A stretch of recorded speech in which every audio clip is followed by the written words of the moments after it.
Assalamualaikum, saya Amira binti Amizah, nombor matrik A167481. Saya akan membentangkan pengenalan tentang kepercayaan mistik masyarakat India. Masyarakat India merupakan salah satu kaum yang terbesar di Malaysia. Budaya kaum India kaya dengan pelbagai pantang larang, amalan serta kepercayaan. Kebanyakan kepercayaan wujud sejak wujudnya tamadun India. Segala kepercayaan tersebut terus berkembang seiring dengan zaman. Kebanyakan kepercayaan dianggap tidak logik oleh generasi muda. Oleh itu, timbullah perkataan kepercayaan karut. Kepercayaan dalam budaya India biasanya dikaitkan dengan dewa-dewi, unsur alam dan unsur-unsur jahat serta kesan-kesan negatif. Kepercayaan yang menjadi amalan masyarakat India juga sukar dibuktikan secara saintifik. Bismillahirrahmanirrahim. Assalamualaikum warahmatullahi wabarakatuh dan salam sejahtera. Saya Nurul Inani binti Abi Samad akan membentangkan bahagian saya untuk kepercayaan mistik dalam masyarakat India pula. Jadi saya telah memilih dalam agama Hinduisme dan perkara mistik yang telah saya pilih adalah Kalasha. Purna Kalasha adalah suatu artifak yang dianggap sebagai suatu simbol kekayaan dan sumber tenaga kehidupan dalam teks Vedas dalam Hinduisme.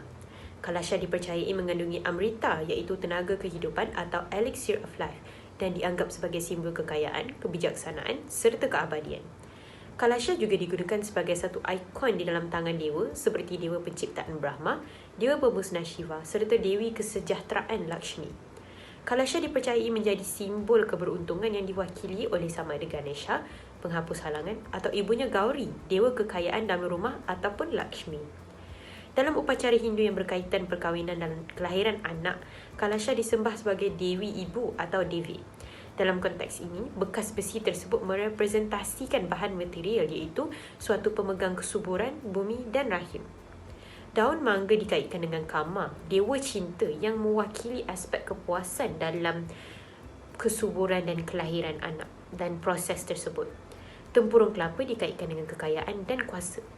Air dalam bekas mewakili peranan alam semula jadi dalam pemberian nyawa. Kadang-kala, satu topeng dewi tembaga atau perak akan diletakkan di atas kelapa tersebut.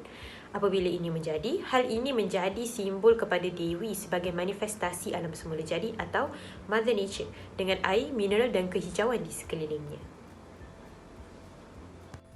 Hai, saya Ainin Sofia Balkis binti Muhammad Sufian A167480. Saya akan membentangkan tentang kepercayaan mistik kaum India yang seterusnya iaitu Ramayana. Ramayana adalah epik Sanskrit kuno yang dikarang oleh pengarang bijak Valmiki, adalah salah satu karya sastra terpenting India kuno. Karya seni ini sangat mempengaruhi seni dan budaya di benua India dan Asia Tenggara, dengan versi ceritanya juga muncul dalam kanun Buddha sejak awal Masihi. Plot penceritaan di mana Rama, putera Ayodhya, memenangi hati puteri cantik Sita, tetapi dia diasingkan bersama dengan abangnya Laksamana selama 14 tahun melalui rancangan ibu tirinya. Di hutan, Sita diculik oleh Ravana dan Rama mengumpul sekumpulan monyet dan beruang untuk mencarinya. Mereka menyerang Lanka, membunuh Ravana dan menyelamatkan Sita. Untuk membuktikan kesuciannya, Sita membakar dirinya tetapi dibenarkan oleh para dewa untuk dikembalikan kepada suaminya. Selepas kemenangan, pasangan itu kembali ke Ayodhya. Peraturan dan pemerintahan adil Rama, Ramraj mencapai zaman keemasan bagi semua umat manusia. Impak terhadap budaya dan seni. Salah satu karya sastra terpenting India kuno, Ramayana telah memberi kesan yang mendalam terhadap seni dan budaya di benua India dan Asia Tenggara. Ia juga telah mengilhamkan sastra sekunder dalam pelbagai bahasa. Adegan Ramayana juga telah digambarkan melalui terakota, patung batu, gangsa dan lukisan. Kisah Rama selalu diceritakan kembali dalam arca naratif di dinding kuil. Ramayana adalah salah satu tradisi yang disusun kembali dalam drama tarian, teater desa, teater wayang kulit dan ramlila tahunan. Hai, Assalamualaikum warahmatullahi wabarakatuh dan salam sejahtera. Saya Nur Najwa binti Husin bernombor matrik A169853 akan menerangkan serba sedikit mengenai kepercayaan mistik dalam masyarakat India. Baiklah, sebenarnya salah satu kepercayaan dalam masyarakat India ialah mereka dilarang untuk memotong rambut pada hari Selasa, Khamis dan Sabtu. Hal ini demikian kerana terdapat beberapa faktor yang membuatkan mereka dilarang untuk melakukan perkara tersebut. Yang pertama, hari Selasa. Jika mereka memotong rambut pada hari Selasa, mereka percaya bahawa jangka hayat mereka menjadi pendek, iaitu selama 8 bulan sahaja. Manakala yang kedua, hari Khamis. Hari Khamis dalam masyarakat India percaya bahawa merupakan hari Dewi Lakshmi, iaitu hari Dewi Kekayaan, yang mana jika mereka memotong rambut pada hari Khamis, mereka akan menjadi tidak cukup wang. Manakala pada hari Sabtu pula mereka percaya jika mereka memotong rambut pada hari Sabtu, mereka akan menjadi pendek hayat mereka, iaitu selama 7 bulan. Assalamualaikum warahmatullahi wabarakatuh. Nama saya Arifah binti Yusri, bernombor matrik A170211 dan saya akan membentangkan ataupun menerangkan tentang kepercayaan mistik orang India berkaitan dengan Bruce Billy, iaitu seekor kucing hantu. Kepercayaan mistik masyarakat India yang seterusnya ialah mereka percaya tentang kewujudan Bruce Billy. Bruce Billy ini merupakan seekor haiwan di mana fizikalnya merupakan gabungan 3 haiwan, iaitu kucing, anjing dan juga luwak ataupun mongoose ataupun disebut sebagai musang. Badannya lebar dan gemuk, berekor panjang, berwarna hitam, berkepala seperti anjing dan belakang badannya seperti luwak. Saiz badannya dikatakan sedikit kecil daripada singa, namun besar sedikit daripada hyena. Apa yang Bruce Billy ini lakukan ialah Bruce Billy ini membunuh dan juga memakan haiwan ternakan serta merosakkan tanaman penduduk kampung. Bruce Billy ini kelebihannya ialah dia boleh melompat jauh sehingga menyebabkannya sukar ditangkap oleh manusia, di mana ketika itu pernah penduduk kampung meriportkannya kepada pihak berkuasa dan mereka tidak dapat menangkapnya kerana ketika hendak menangkap dia telah melakukan lompatan daripada melompat ke pokok sehingga melompat ke pokok dan akhirnya menghilangkan diri ke dalam semak ataupun tempat yang tersembunyi. Dan dikatakan kewujudan pertama Bruce Billy ini adalah di Pune, India atau kawasan-kawasan sekitarnya. Dan apa yang telah Bruce Billy ini lakukan ialah Bruce Billy ini telah memakan 45 burung merpati dan seekor kambing milik penduduk kampung tersebut. Jadi Bruce Billy ini terus dikatakan menakutkan, dan tetapi ada juga pendapat yang mengatakan Bruce Billy ini mungkin sekadar imajinasi penduduk kampung dan imajinasi saksi yang pernah melihatnya sahaja. Namun walaupun begitu, mereka tetap terus mempercayai kewujudan Bruce Billy ini. Hai dan salam sejahtera.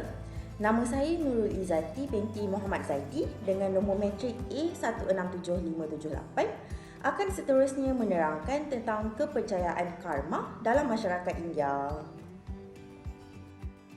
Karma membawa maksud aksi, tindakan dan perbuatan. Ia juga merujuk kepada prinsip spiritual mengenai sebab dan akibat, di mana niat dan tindakan seseorang, iaitu sebab, mempengaruhi masa depan individu tersebut, iaitu akibat. Niat dan perbuatan baik menyumbang kepada karma dan kelahiran semula yang baik, manakala niat dan perbuatan buruk pula menyumbang kepada karma dan kelahiran semula yang buruk.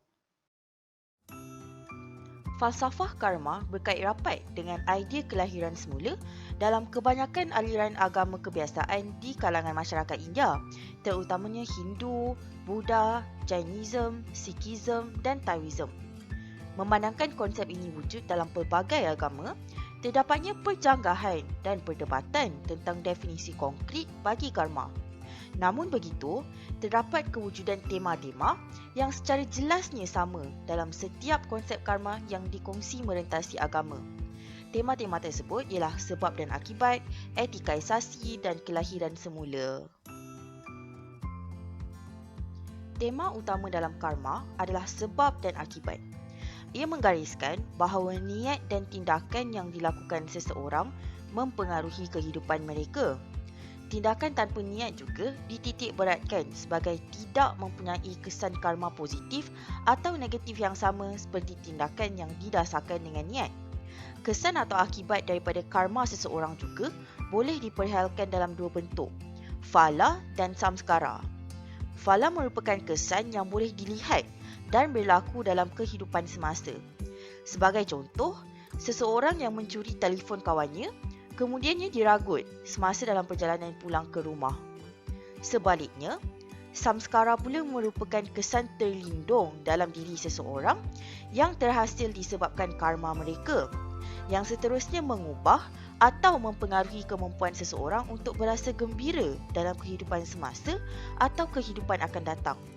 Sebagai contoh, seseorang yang sering berkata buruk tentang orang lain, lama kelamaan mendapati dirinya lebih susah untuk berasa tenang dan gembira. Tema yang seterusnya ialah etikaisasi. Teori karma bukanlah merujuk kepada ganjaran dan hukuman. Sebaliknya, ia merupakan suatu hukum akibat. Seperti yang telah dinyatakan, tindakan yang dibuat tanpa niat tidak memberi apa-apa kesan kepada karma. Karma mempertimbangkan niat, sikap dan keinginan seseorang sebelum dan semasa melakukan sesuatu tindakan. Maka, konsep karma dapat dikatakan menggalakkan seseorang untuk secara sedarnya mencari dan menjalani kehidupan yang bermoral serta menjauhi kehidupan yang tidak bermoral. Dengan demikian, makna dan konsep karma dapat dijadikan asas dalam teori etika. Akhir sekali, tema kelahiran semula. Ia merupakan konsep fundamental dalam agama Hindu, Buddha, Jainism dan Sikhism. Kelahiran semula seseorang mungkin berlaku dalam alam, keadaan atau bentuk yang lain. Teori karma mencadangkan bahawa alam, keadaan dan bentuk kelahiran semula ini bergantung kepada kualiti dan kuantiti karma. Ia adalah dipercayai bahawa setiap nyawa makhluk yang hidup akan dikita semula selepas kematian. Impuls karma mereka dalam kehidupan sebelumnya akan dibawa kepada kehidupan seterusnya dan juga karma seumur hidup. Kitaran ini berlaku selama-lamanya kecuali bagi mereka yang secara sedarnya memutuskan kitaran ini dengan mencapai moksa. Mereka yang berjaya mencapai moksa dan memutuskan kitaran tersebut akan mencapai alam ketuhanan dan mereka yang tidak berjaya akan berterusan berada dalam kitaran. Ingin saya kongsi mengenai bunga lotus yang sering kali dijadikan simbol karma dalam kebanyakan tradisi. Kuntuman bunga lotus merupakan antara sebahagian kecil bunga yang menguntum dan pada masa yang sama membawa biji dalam dirinya. Biji dilihat secara simbolik sebagai sebab dan bunga pula adalah akibat. Ini menandakan bahawa kedua-dua sebab dan akibat wujud dalam diri seseorang. Lotus juga dianggap sebagai peringatan bahawa seseorang mampu untuk tumbuh, mengamalkan karma yang baik dan kekal bersih tanpa kotoran, walaupun berada dalam keadaan yang berlumpur. Kesimpulannya, setiap amalan dan kepercayaan dalam masyarakat India jika diteliti mempunyai penjelasan yang logik dan rasional. Begitu juga dengan kepercayaan masyarakat lain. Terpulang kepada generasi masa kini untuk mengkaji dan memahami rasionaliti di sebalik amalan-amalan kepercayaan yang dikategorikan sebagai karut. Sekian daripada kumpulan kami. Terima kasih.